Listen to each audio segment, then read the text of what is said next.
Yeah, it's getting a little bit dark, so I'm only down 1 notch, so bear with me. And I'm only 2 notches right now on Cute Dessert. As I said, some of the size of these leaves and some of the size of these dandelion leaves that we're just getting out of, well, it almost looks like it's growing out of skeletal soil down there. I don't know, everything to do with these CP seems to be a little bit bullshit. Did you get that? I've got that over the years, that everything seems to be a little bit bullshit. So, taking on this line, I thought, well, maybe we can do some simple tests. Now, we know that egg is a reductive protein. We've shown that with copper, it can reduce copper. So, I thought, well, why don't we, if this idea that maybe the fact that CP weeds and CPs grow together because there's some sort of commonality, common factor, but the plants seem to go in different directions, which might imply why I keep finding references to see my sort of CPs, how you think they grow or whatever, is in the wrong end of the book, wrong end of my soil book. I probably need to just put that up there and get the tripodus out. Yeah, it's a bit of a slow morning, brothers. It's getting cold, and as I said, the weather symbols are absolutely crap. You can't trust anything to do with these things, so you might as well. Yeah, it's the might as well factor. Yeah. So I think this might actually be the day if it buckets down that I actually get to look, trying to work out how to do 4K. But, I'll try and do the general stuff as well,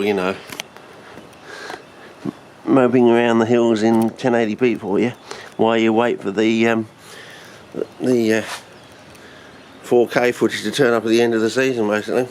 But okay, so we know it's a reductive protein, as far as we know. We've tested it. You get the impression it's a reductive protein.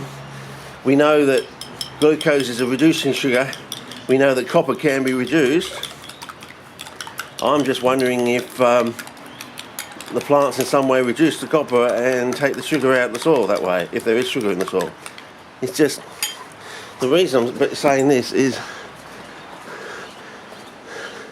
done experiments on grass clippings. Now, they're very thin leaves.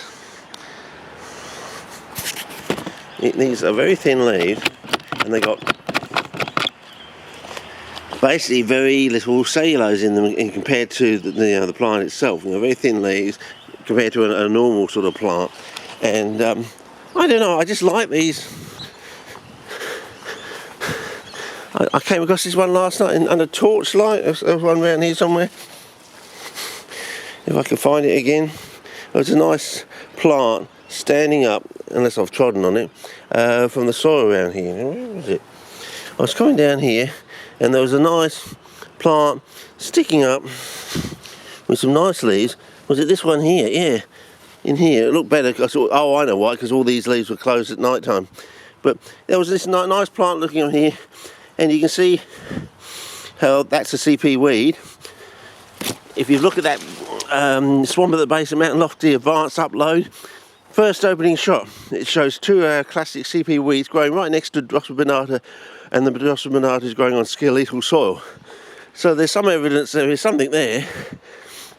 And then of course you can get these really hairy leaves, and you can see how, in an imaginary world, you can see how you could get from a classic weedy plant like that to something that could develop over hundreds of thousands of millions of years into a classic CP sticky plant sort of thing.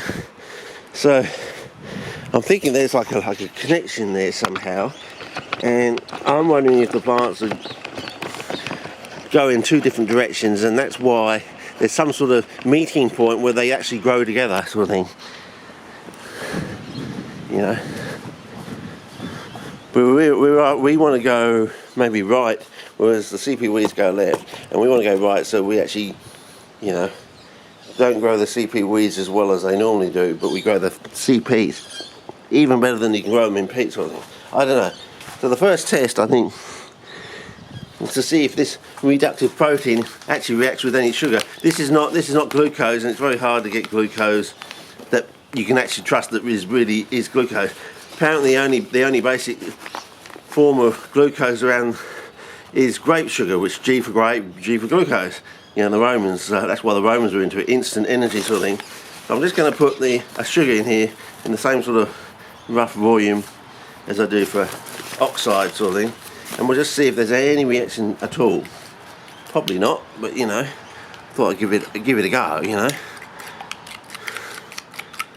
Well, so far our reductive sugar doesn't seem to be even denaturing at all so far. Anyway,